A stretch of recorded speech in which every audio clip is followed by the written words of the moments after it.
ಸ್ನೇಹಿತರೆ, ದೇವರು ಮನುಷ್ಯನಿಗೆ ಪ್ರತಿಯೊಂದು ಕಾಲಘಟ್ಟದಲ್ಲೂ ಕೂಡ ಒಂದೊಂದು ಎಚ್ಚರಿಕೆಯ ಸಂದೇಶವನ್ನ ನೀಡ್ತಾನೆ ಬಂದಿದ್ದಾರೆ.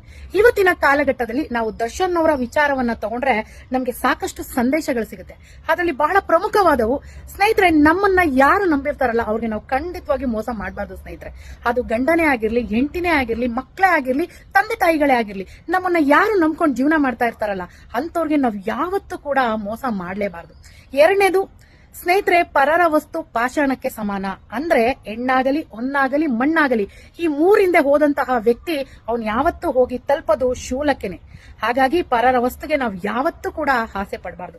ಮೂರನೇದು ಬಹಳ ಮುಖ್ಯವಾದದ್ದು, ಕರ್ಮ ಯಾರನ್ನೂ ಬಿಡಲ್ಲ ಸ್ನೇಹಿತರೆ. ನೀವು ಎಂತ ದೊಡ್ಡ ಸೆಲೆಬ್ರಿಟಿಗಳೇ ಆಗಿರ್ಲಿ, ನೀವು ಎಂತ ದೊಡ್ಡ ನಾಯಕ ನಟ, ದೊಡ್ಡ ವ್ಯಕ್ತಿಗಳೇ ಆಗಿರ್ಲಿ, ನಿಮ್ಮ ಕರ್ಮ ನಿಮ್ಮ ಮನೆ ಬಾಗ್ಲಿಗೆ ನಿಮ್ಮನ್ನ ಹುಡ್ಕೊಂಡು ಬಂದೇ ಬರುತ್ತೆ ಸ್ನೇಹಿತರೆ. ಹಾಗಾಗಿ ನಾನು ಹೇಳೋದು, ಯಾವತ್ತೂ ಅಷ್ಟೇ, ನಾನು